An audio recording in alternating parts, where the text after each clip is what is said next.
ساتواں شبہ ان کے شبہات میں سے یہ ہیں کہ وہ کہتے ہیں کہ یہ جو اولیاء اور صالحین ہیں ان کا بڑا مقام اور مرتبہ ہے اللہ تعالیٰ کے ہاں، اللہ کے محبوب ہے۔ خود اللہ تعالیٰ نے فرمایا سورۃ یونس میں آیت 62 سے 64، الا ان اولیاء اللہ لا خوف علیہم ولا هم یحزنون، آگاہ رہو کہ بے شک اللہ کے جو اولیاء ہیں، اللہ کے جو دوست ہیں، ان پر نہ کوئی خوف ہے اور نہ ہی وہ غمزدہ ہوں گے۔ الذین آمنوا وکانوا یتقون، جو ایمان لائے اور تقوی اختیار کیا، لہم البشری فی الحیات الدنیا وفی الآخرہ، ان کے لیے خوشخبری ہے اس دنیا کی زندگانی میں بھی اور آخرت میں بھی۔ تو ان سے تعلق جوڑنا، ان کے آثار سے تبرک لینا اور تعظیم کرنا اور محبت کرنا، عفواً شیخ فرماتے ہیں کہ ان سے جو تعلق جوڑتے ہیں اور ان کے آثار سے تبرک لیتے ہیں، وہ کہتے ہیں کہ یہ ان کی تعظیم اور محبت میں سے ہیں۔ اسی طریقے سے ان کے وسیلے سے، ان کے جاہ و مرتبے کے باحق فلاں فلاں، ان کے وسیلے سے دعا کرنا، اس جیسی بات کرنا، یہ اس قسم کی تعلیلات پیش کرتے ہیں، وجوہات پیش کرتے ہیں اس تعلق سے۔ تو شیخ فرماتے ہیں کہ یہ جو بلا شبہ جو مومنین ہے، صرف مخصوص نہیں، سارے مومنین اللہ تعالیٰ کے اولیاء ہیں، دوست ہیں۔ ہاں اپنے درجات ان کے مختلف ہیں، ولایت کے، اللہ کی محبت اور اس کی دوستی کے، ان کے ایمان اور اعمال صالحہ کے نسبت سے، لیکن معین طور پر بالجزم کہنا کہ فلاں ولی اللہ ہے، اس کے لیے کتاب و سنت کی دلیل درکار ہے، ضرورت ہے اس کی۔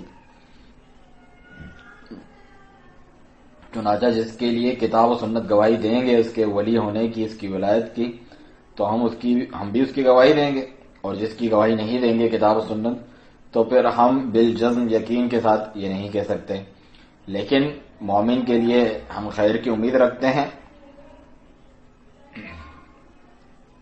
بلکہ اس سے بھی آگے جس کے بارے میں ثابت بھی ہو جائے کتاب و سنت سے کہ وہ اولیاء اللہ میں سے ہیں، پھر بھی ہمارے لیے جائز نہیں ہے کہ ہم اس کے تعلق سے غلو کریں اور اس سے تبرک لیں اور اس کے وسیلے سے اس کی جاہ مرتبے کا واسطہ دے کے اللہ سے دعا کریں باحق کے فلاں، کیونکہ یہ تو شرک کے وسائل اور ذرائع میں سے ہیں اور حرام بدعات میں سے ہیں۔ ہم بلا شبہ صالحین سے محبت کرتے ہیں، ان کی اقتداء اور پیروی کرتے ہیں اعمال صالحہ میں اور اچھے خصائل میں، اچھی خصلتوں اور صفات میں، لیکن ان کے تعلق سے غلو نہیں کرتے اور ان کی جو منزلت ہے اس سے بڑا چڑھا کے انہیں بیان نہیں کرتے، کیونکہ صالحین کے بارے میں جو غلو کرنا ہے یہی تو اصل شرک کی اصل جڑ تھی جس سے شرک شروع ہوتا ہے۔ جیسا کہ قوم نوح کو آپ دیکھیں کہ جب انہوں نے صالحین کے تعلق سے غلو کیا، آخر معاملہ اور انجام کہاں تک پہنچا کہ انہوں نے اللہ کے سوا کی عبادت شروع کر دی۔ یا جیسا کہ اس امت میں بھی ہوا کہ صالحین کے تعلق سے غلو کیا تو اللہ کی عبادت میں شرک کرنے لگے، جبکہ اللہ تعالیٰ اور اس کے رسول نے غلو سے منع کیا ہے سختی کے ساتھ۔ اللہ تعالیٰ کا فرمان ہے قُلْ يَا أَهْلَ الْكِتَابِ لَا تَغْلُوا فِي دِينِكُمْ، کہو اے اہل کتاب اپنے دین میں غلو نہ کرو، سورۃ المائدہ آیت 77۔ اور نبی صلی اللہ علیہ وسلم نے فرمایا لا تطرونی کما طرت النصارى ابن مریم فانما انا عبد فقولوا عبد اللہ ورسول، کہ مجھے یوں بڑا چڑھا کر غلو کے ساتھ بیان نہ کرنا جس طرح نصارہ نے ابن مریم علیہ السلام کے ساتھ کیا، میں تو صرف ایک بندہ ہوں تو مجھے اللہ کا بندہ اس کا رسول ہی کہنا۔ یہ صحیح بخاری کی روایت ہے، اور اس حدیث میں جو لفظ الاطراء کا استعمال ہوا ہے اس کا معنی ہے مجاوزت الحد فی المدح، تعریف کرنے میں حد سے بڑھ جانا، زیادتی کرنا۔ تو اللہ تعالی نے ہمیں یہ حکم دیا کہ ہم اس اکیلے کو پکاریں بغیر کسی واسطے وسیلے کے، کسی ولی کے یا ولی کے علاوہ کسی کے بھی واسطہ وسیلہ ڈالنے کی ضرورت نہیں ہے، اور ہم سے وعدہ کیا کہ وہ ہماری دعا قبول کرے گا اور وہ اپنے وعدے کے برخلاف نہیں کرتا۔ اللہ سبحانہ وتعالی وعدہ خلافی ہرگز نہیں کرتا۔ چنانچہ آپ فرامین دیکھیں اللہ سبحانہ وتعالی کے، سورۃ غافر یا سورۃ مؤمن آیت نمبر 60 میں فرمایا وقال ربکم ادعونی استجب لکم، اور تمہارے رب نے کہا کہ مجھے پکارو میں تمہاری دعا قبول کروں گا۔ اور سورۃ البقرہ میں فرمایا آیت 186 میں وَإِذَا سَأَلَكَ عِبَادِي عَنِّي فَإِنِّي قَرِيبٌ، جب تم سے میرے بندے میرے بارے میں پوچھیں تو بلا شبہ میں بہت قریب ہوں، اجیب دعوت الداعی اذا دعان، دعا کرنے والے کی دعا سنتا قبول کرتا ہوں جب وہ مجھے پکارے۔ اور فرمایا سورۃ الاعراف آیت 55 میں ادعوا ربکم تضرعا وخفیا، اپنے رب کو پکارو تضرع و زاری کرتے ہوئے، گڑ گڑاتے ہوئے اور خفیہ طور پہ۔ اور سورۃ غافر آیت 65 ہی میں فرمایا فادعوہ مخلصین لہ الدین، اسی کو پکارو دین کو خالص اس کے لیے کرتے ہوئے۔ اسی طرح جتنی بھی آیات ہیں اس میں دعا کا حکم دیا گیا ہے مباشرتاً، ڈائریکٹ، براہ راست، بغیر کسی واسطے کے، چاہے وہ اولیاء ہوں صالحین ہوں۔ یہ جو اولیاء اور صالحین ہیں یہ خود اللہ کے بندے ہیں، محتاج ہیں، اللہ کے در کے فقیر ہیں، فقراء الی اللہ۔ اللہ تعالیٰ فرماتا ہے سورۃ الاسراء میں ان کی حالت اولئک الذین یدعون، یہ مشرکین جنہیں پکارتے ہیں یعنی جو اولیاء ہیں، وہ اولیاء تو خود یبتغون الی ربہم الوسیلہ، اپنے رب کے قربت کا وسیلہ تلاش کرتے ہیں نیک اعمال کر کے، اور وہ کیا کوشش کرتے ہیں ایہم اقرب، کہ کون ان میں سے زیادہ قریب ہو اللہ کے، وہ یرجون رحمتہ، اور اس کی رحمت کی امید رکھتے ہیں، ویخافون عذابہ، اور اس کے عذاب سے ڈرتے ہیں۔ العوفی ابن عباس رضی اللہ عنہما سے روایت کرتے ہوئے اس آیت کے تحت فرماتے ہیں جو اہل شرک تھے وہ کہتے تھے کہ ہم فرشتوں کی اور مسیح اور عزیر علیہ السلام کی جو عبادت کرتے ہیں،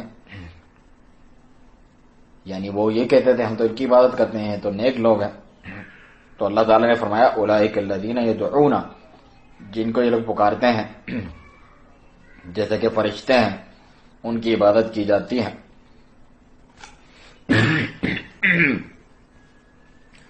وہ لوگ تو خود اس بات کی کوشش کرتے ہیں، تیزی دکھاتے ہیں کہ اللہ تعالیٰ کی قربت حاصل کریں، اللہ تعالیٰ کا قرب حاصل کریں، اس کی رحمت کی امید رکھتے ہیں، اس کے عذاب سے ڈرتے ہیں۔ تو جس ذات کا، جن لوگوں کا یہ حال ہو تو کس طرح ان کو اللہ تعالیٰ کے ساتھ پکارا جا سکتا ہے؟ وہ تو خود بندے ہیں، وہ تھوڑی بندگی یا عبادت کے لائق۔ اس کے لیے آپ دیکھیں تفسیر ابن کثیر۔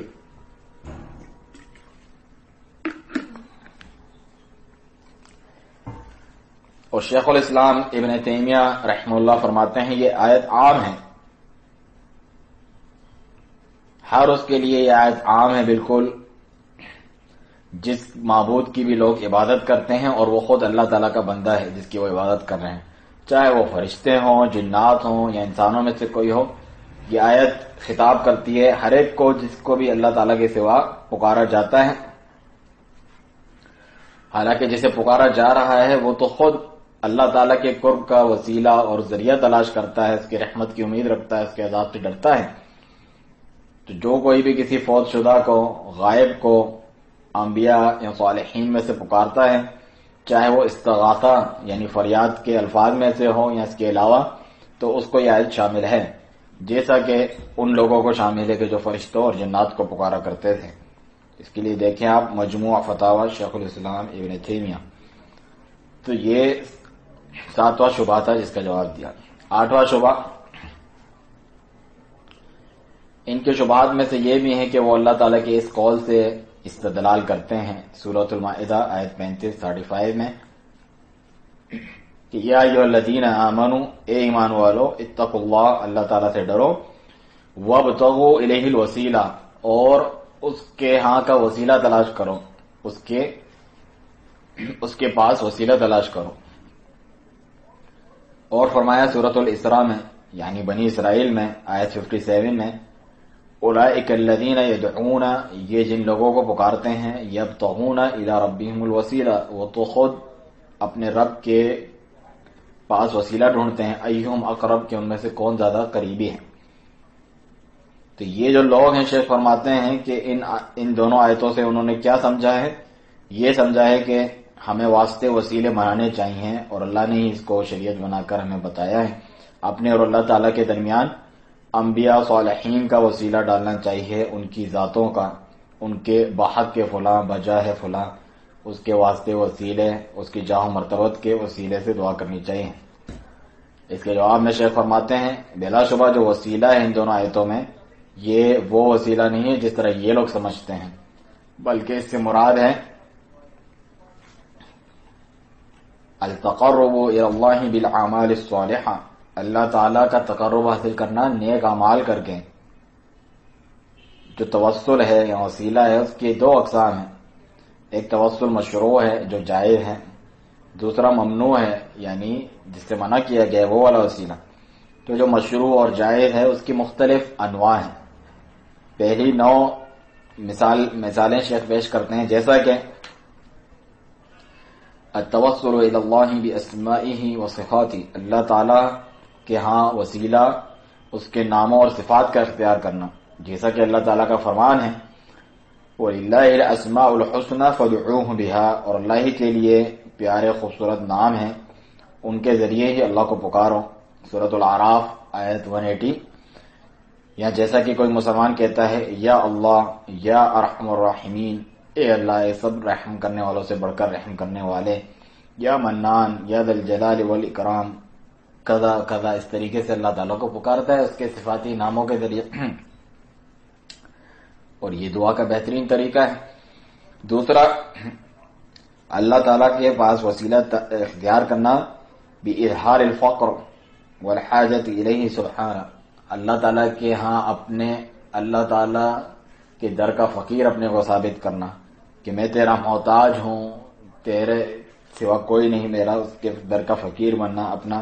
فقر و فاقے اور اپنی بری حالت کو اللہ سبحانہ تعالیٰ کے سامنے پیش کرنا، جیسا کہ ایوب علیہ السلام نے یہ فرمایا دعا کی انی مسنی الضر وانت ارحم الراحمین، بے شک مجھے تکلیف پہنچی ہے اور تو ارحم الراحمین ہے، تمام رحم کرنے والوں سے بڑھ کر رحم کرنے والا ہے، سورۃ الانبیاء آیت 83۔ یا جیسا کہ زکریا علیہ السلام نے دعا کی قال رب انی وہن العظم منی واشتعل الرأس شیبا، کہا اے میرے رب بلا شبہ میری ہڈیاں بھی کمزور ہو گئی ہیں، میرے سر کے بال بھی سفید ہو گئے ہیں، بڑھاپا آ گیا ہے، ولم اکن بدعائک رب شقیا، اس کے باوجود اے میرے رب میں تجھے کبھی بھی پکار کے تجھ سے دعا کر کے نامراد نہیں رہا، بدبخت نہیں رہا، سورۃ مریم کی آیت نمبر 4 ہے۔ یہاں جیسا کہ ذی-النون علیہ السلام نے کیا فرمایا اللہ الہ الا انت سبحانک انی کنت من الظالمین، کہ نہیں ہے کوئی معبود حقیقی مگر صرف تو، اور تو پاک ہے، بلا شبہ میں ہی خطا کاروں میں سے تھا، مجھ سے ظلم ہوا، یہ سورۃ الانبیاء کی آیت 87 ہے۔ تیسری قسم نیک صالح اعمال کے ذریعے سے اللہ تعالیٰ کے یہاں وسیلہ پکڑنا، جیسا کہ اللہ تعالیٰ کا فرمان ہے سورۃ آل عمران میں آیت 193 ربنا اننا سمعنا منادیا ینادی للایمان ان آمنوا بربکم فآمنا، اے ہمارے رب ہم نے سنا ایک ندا کرنے والے کی پکار کو جو ایمان لانے کی دعوت دے رہا تھا کہ اپنے رب پر ایمان لاؤ، فآمنا تو ہم ایمان لائے، ایمان لانا ایک اچھا عمل ہے، تو اسی کے وسیلے سے دعا کی ربنا اغفر لنا، اے ہمارے رب ہمیں بخش دے، ربنا اغفر لنا ذنوبنا، اے ہمارے رب ہمارے لیے ہمارے گناہوں کو بخش دے، وکفر عنا سیئاتنا، اور ہم سے ہماری برائیوں کو جھاڑ دے، اسے بھی معاف کر دے، سورۃ آل عمران آیت 193۔ یا جیسا کہ ان 3 لوگوں کا قصہ جو سفر میں جا رہے تھے اور کسی غار میں پناہ لی تو اس پر ایک بڑی چٹان آ گئی تھی اور وہ اس میں پھنس گئے تھے، تو انہوں نے اللہ تعالیٰ سے دعا کی اپنے اپنے نیک صالح اعمال کا واسطہ دے کر، تو اللہ تعالیٰ نے ان کی مشکل کشائی کر دی اور وہ چٹان ہٹ گئی، جیسا کہ صحیح بخاری کی یہ طویل حدیث ہے۔ تو یہ وہ وسیلہ ہے جو ان دونوں آیات کریمہ میں ذکر کیا گیا ہے، جس سے ہمارے مخالفین دلیل پکڑتے ہیں، استدلال کرتے ہیں، یعنی اس کا مطلب ہے اللہ تعالیٰ کا تقرب حاصل کرنا اعمال صالحہ کے ساتھ۔ چوتھی بات، اللہ کے ہاں وسیلہ تلاش کرنا، وسیلہ پکڑنا نیک صالحین کی دعا کے ذریعے، جو زندہ موجود ہیں، کہ آپ کسی نیک صالح شخص کے پاس آئے جو زندہ ہیں اس سے کہا کہ ادعو اللہ علی، اللہ تعالیٰ سے میرے لیے دعا کریں. جیسا کہ نبی صلی اللہ علیہ وسلم نے اپنے بعض صحابہ سے کہا لا تنسانا یا اخی من دعائک، اے ہمارے بھائی اپنی دعا میں ہمیں نہ بھولنا. جیسا کہ حدیث سنن نبی داؤد اور ترمذی وغیرہ میں موجود ہے، یا جیسا کہ صحابہ رضی اللہ عنہم نبی صلی اللہ علیہ وسلم طلب کرتے کہ آپ ہمارے لیے اللہ تعالیٰ سے دعا کریں، یا ایک دوسرے سے بھی دعا کا کہتے ہیں. تو یہ جائز توسل تھے، جائز وسیلے. اور جو ممنوع وسیلہ ہے، جس سے منع کیا گیا ہے، وہ وسیلہ ہے جو مخلوق کی ذاتوں کا وسیلہ دیا جاتا ہے، ان کے جاہ اور ان کے حق کا واسطہ وسیلہ دے کر. جیسا کہ یہ کہتا ہے کہنے والا کہ اے اللہ میں تجھ سے فلاں کے واسطے سے دعا کرتا ہوں، یا فلاں باحق کے فلاں، یا فلاں کے جاہ و مرتبے، چاہے وہ زندہ ہو یا فوت شدہ. یہ حرام بدعت ہے، اور یہ شرک کے مشہور وسائل اور ذرائع میں سے ایک وسیلہ اور ذریعہ ہے. تو یہ اس صورت میں بدعت ہے. لیکن اگر اس طریقے کا وسیلہ اختیار کرنے والا، جس کا وسیلہ اختیار کر رہا ہے، اس مخلوق کے لیے کوئی عبادت بجا لاتا ہے اس کا تقرب حاصل کرنے کے لیے، تو پھر یہ شرک اکبر ہے. نعوذ باللہ من ذالک، ہم اللہ تعالیٰ کی پناہ طلب کرتے ہیں. جیسا کہ وہ کسی ولی کے لیے ذبح کریں، قربانی کریں، اس کی قبر پہ جا کے نظر و نیاز کریں، اس کے لیے نظر و نیاز کریں، اسے پکاریں، ندا دعا کرے اس سے، اور اس سے طلب کرے، مدد طلب کرے، یا فلانی المدد، اس جیسی باتیں. تو ہم دعا کرتے ہیں اللہ تعالیٰ سے کہ مسلمانوں کو اپنی دین کی صحیح بصیرت عطا کریں، اور انہیں ان کے دشمنوں پر مدد و نصرت عطا کریں، اور ان میں سے جو گمراہ ہیں انہیں ہدایت دیں. نوا شبہ یہ ہیں ان کے شبہات میں سے کہ وہ بعض ایسی احادیث سے چمٹ جاتے ہیں،